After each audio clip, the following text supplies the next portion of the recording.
Hello students, I Rahul Kumar welcome you to my YouTube channel Technotech Vidya. आज हम एक ऐसा टॉपिक लेकर आए हैं जिसके बारे में आप यूजुअली बातें करते ही रहते हैं। जैसे कि आपने किसी से पूछा होगा या फिर आप बताते होंगे कि आज कैसा मौसम है, तो आपको उसका रिप्लाई करते हैं। तो यानी कि आज टॉपिक है मौसम। तो मौसम के बारे में जिस तरह से हम बातें करते हैं, किस तरह से हम उसके बारे में कन्वर्जेशन को आगे बढ़ाते हैं, तो ये आपने देखा भी होगा। तो ये एक बेसिक टॉपिक होता है जिसके बारे में आप कन्वर्जेशन कर सकते हैं और यहाँ से आप किसी भी व्यक्ति से बातें करना स्टार्ट कर सकते हैं। मौसम एक बेसिक टॉपिक है जिसके बारे में यूजुअली लोग बातें करते ही हैं, लेकिन हमें ये पता होना चाहिए कि किस मौसम के बारे में हम कौन से पर्टिकुलर वर्ड्स का और वोकैब्स का यूज़ करके हम अपने सेंटेंसेस को, इंग्लिश सेंटेंसेस को बहुत ज़्यादा इफ़ेक्टिव बना सकते हैं और अपनी लैंग्वेज में ला सकते हैं। लैंग्वेज को इम्प्रूव करने के लिए वोकैब्स बहुत ज़्यादा इंपॉर्टेंट होती हैं और उन वोकैब्स का ही यूज़ करके मैं सेंटेंसेस आपके पास लेकर आता हूँ। तो स्टार्ट करने से पहले मैं आपसे एक चीज़ और कहना चाहूँगा। जैसे कि मैं आपको हमेशा कहता हूँ कि वीडियो को पूरा देखिएगा। वीडियो पूरा देखने से ही आपको पूरी वीडियो में जो जो चीज़ें बताई गई हैं आप उनको अच्छे से समझकर आप उन्हें यूज़ कर सकते हैं, अपनी लैंग्वेज में ला सकते हैं। तो वीडियो स्किप मत करिएगा, लास्ट तक देखिएगा। So let's start today's one.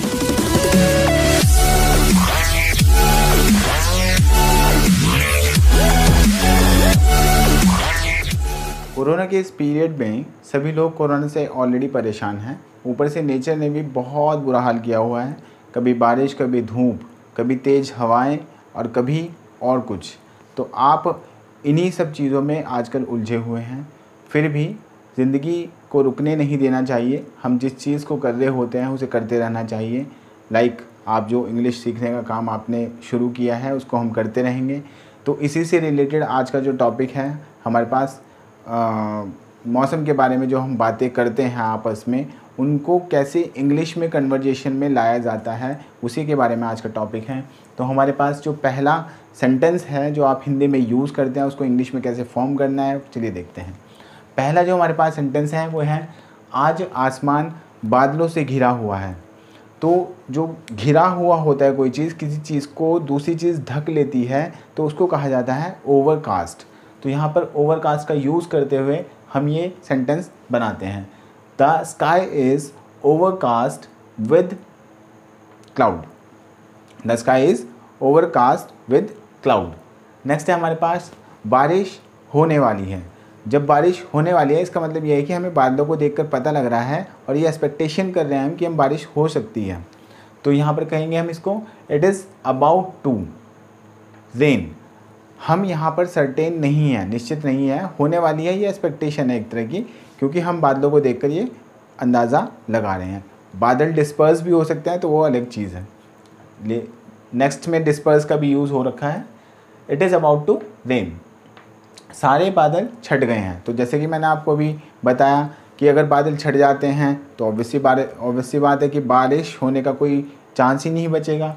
तो सारे बादल छट गए हैं। अगर आप इस तरह के सेंटेंस का यूज़ करते हैं तो इंग्लिश में इसको कैसे बोलेंगे, all the clouds dispersed. DISPERSED। तो यहाँ पर सारे बादल छट गए हैं, इस तरह से आप इंग्लिश में इसको यूज़ करेंगे। नेक्स्ट है, बादल गरज रहे हैं। गरजने को कहा जाता है थंडरिंग। गरजना यहाँ पर बादलों के सेंस में ही यूज़ किया जा रहा है। गरजना किसी और चीज़ की भी हो सकती है, बट उनके लिए अलग वर्ड का यूज़ किया जाता है। यहाँ पर हम बादल के गरजने को कहते हैं थंडरिंग। तो clouds are thundering. Next sentence जो हमारे पास है, बिजली चमक रही है। तो बिजली के चमकने को कहा जाता है लाइटनिंग। और जब हम किसी भी नेचुरल चीज़ के बारे में बात करते हैं या उसके बारे में बताते हैं तो हमेशा उस सेंटेंस को इंग्लिश में फॉर्म करते हुए it will always start with it. It is lightning. It is lightning. It is lightning. Next है, बूंदाबांदी हो रही है। बूंदाबांदी हम कहते हैं थोड़ी थोड़ी बारिश होना या फिर हल्की सी बारिश होना, जो जिसमें कि आराम से मतलब भीग जाएगा इंसान, लेकिन ज़्यादा नहीं हो रही है, इधर उधर जाने लायक है। नेक्स्ट टाइम बूंदाबांदी हो रही है, तो बूंदाबांदी को हम कहते हैं ड्रिजलिंग। अब ड्रिजलिंग का यूज़ ऐसे करते हैं, जैसे कि मैंने आपको बताया, इट से स्टार्ट करते हैं, इट इज़ ड्रिजलिंग। नेक्स्ट है तेज बारिश हो रही है। तेज बारिश हो रही का क्या सेंस आता है? It is raining like anything. I have already told you about the word anything. Anything को हम कहाँ पर यूज़ करते हैं? जहाँ बियॉन्ड द लिमिट चली जाती हैं चीज़ें। तो यहाँ पर एनीथिंग का यूज़ किया गया है क्योंकि यहाँ पर बारिश बहुत तेज़ हो रही है, तो like anything. It is raining like anything, it is raining like anything. Next है हमारे पास रुक रुक के बारिश हो रही है। अब जो रुक रुक के बारिश होती है उसको क्या कहा जाता है? उसे कहा जाता है इंटरमिटेंटली। इंटरमिटेंटली रुक रुक कर बारिश हो रही है, इट इज़ रेनिंग इंटरमिटेंटली। आप इंटरमिटेंटली को मतलब कि डिसकंटिन्यूस भी यूज़ कर सकते हैं, डिसकंटिन्यूसली आप लगा सकते हैं यहाँ पर। नेक्स्ट है लगातार बारिश हो रही है। लगातार मतलब कि बारिश बिल्कुल रुकने का नाम ही नहीं ले रही हो तो लगातार बारिश कहलाती है। तो उस लगातार में आप कंटिन्यू भी लगा सकते हैं, लेकिन एक जो एडवांस वर्ड है वो है incessantly. Incessantly, it is raining incessantly. Next है हमारे पास ओले गिर रहे हैं। ओले गिर रहे हैं, तो ओलों को हम कहते हैं हेल। हेल मतलब बर्फ़ होता है, तो बर्फ़ के जो गोले होते हैं उन्हें हेल कहा जाता है। तो इट इज़ हेलिंग। आज कितना गर्म दिन है, तो आप आजकल के टाइम के अंदर फील भी कर रहे होंगे कि जो 9 या 9 बजे से लेके 12 बजे तक, 2 बजे तक, 3 बजे तक, 4 बजे तक, ये सारा जो टाइम है वो बहुत गर्म होता हुआ चला जाता है पूरा का पूरा दिन। तो उस पूरे दिन में बहुत गर्मी हो जाती है, तो उसी के लिए हम ये यूज़ कर सकते हैं आज कितना गर्म दिन है। यूजुअली सारे ही दिन आजकल गर्म हो रहे हैं। व्हाट इज़ सिजलर टुडे, या फिर हॉट भी आप लगा सकते हैं। What is hot today, what is sizzler today. Sizzler को आप अलग अलग जगह पर भी यूज़ करते हैं। खैर उसका जो फॉर्मेशन है, किस तरह से हम अलग सेंटेंस में करते हैं और कहाँ करते हैं, वो आपको I will tell you later. मेरा पसीने से बुरा हाल है।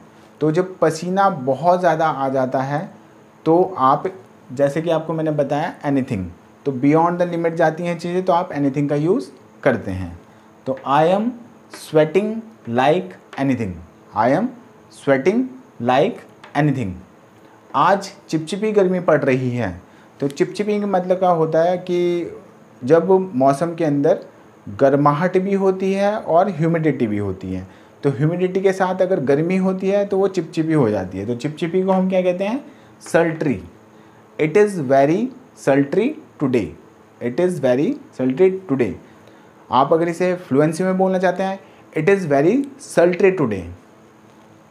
बाहर बहुत चिलचिलाती धूप है। चिलचिलाती धूप मतलब कड़क धूप है। It is scorching heat today. Scorching बोला जाता है चिलचिलाती धूप को। नेक्स्ट है आपके पास, आप जब अगर चिलचिलाती धूप में ऐसे ही निकल जाते हैं तो आपको सनबर्न हो जाता है। तो सनबर्न से बचने के लिए आप क्या करते हैं? सनस्क्रीन लोशन वगैरह का यूज़ करते हैं। तो सनस्क्रीन लोशन लगाने को हम जब उसको अपने हाथों पर लगाते हैं या बॉडी पर लगाते हैं तो आप उसको कहते हैं लगाने को smear. Smear the sunscreen lotion otherwise your skin will octane. Octane मतलब होता है बर्न हो जाना, सन की वजह से बर्न हो जाए। सनबर्न को क्या कहते हैं? ऑक्टेन यूज़ करते हैं हम इसके लिए। नेक्स्ट हमारे पास वर्ड सेंटेंस है, कल रात तूफ़ान आया और पेड़ की सारी पत्तियां झड़ गईं। तो जो तूफ़ान होता है, तूफ़ान को हम कहते हैं स्टॉर्म। तो सिंपल आप इसको सेंटेंस को फॉर्म कर सकते हैं, last night heavy storm came and the tree has become stark naked. Stark naked का मतलब सारी पत्तियां झड़ गई, यानी कि उस पर एक भी पत्ती नहीं बची है, तो इसलिए हमने स्टार्क मतलब बिल्कुल के लिए हमने स्टार्क का यूज़ किया है। तो स्टार्क नेकेड। आप इन सेंटेंसेस को अपनी लैंग्वेज में लेकर आइए तो आपकी फ्लुएंसी इंक्रीज़ ज़रूर होगी। और जैसे कि मैंने आपसे बार बार कहा है, आप जब किसी सेंटेंसेस को देखेंगे तो आपको उसकी प्रैक्टिस करना बहुत ज़रूरी है। जब तक आप उसकी प्रैक्टिस नहीं करेंगे, आप उसके अकस्टम नहीं हो पाएंगे और आप अपनी लैंग्वेज को एमेलिब्रेट करने में कैपेबल नहीं होंगे। तो आपसे बार बार मैं यही कह रहा हूँ, आप वीडियो के साथ इस चीज़ को प्रैक्टिस करते रहें, और वीडियो के साथ प्रैक्टिस करेंगे तो आपकी प्रैक्टिस बहुत ज़्यादा अच्छी होगी। आप वीडियो के बिना करेंगे तो शायद थोड़ी बहुत ही कमी रह जाएगी, आप वीडियो के साथ साथ करेंगे क्योंकि आपके पास वीडियो में सेंटेंसेस होंगे, आप उन्हें बार बार बोल कर देख सकते हैं, बार बार रिपीट करके देखिए। जब आपकी ये टंग पर आ जाएंगे तो आपको दोबारा जब आप इन सेंटेंसेस का यूज़ करेंगे तो आपको दोबारा इनके बारे में सोचने की ज़रूरत नहीं पड़ेगी, and you will be able to deliver these sentences without any thinking.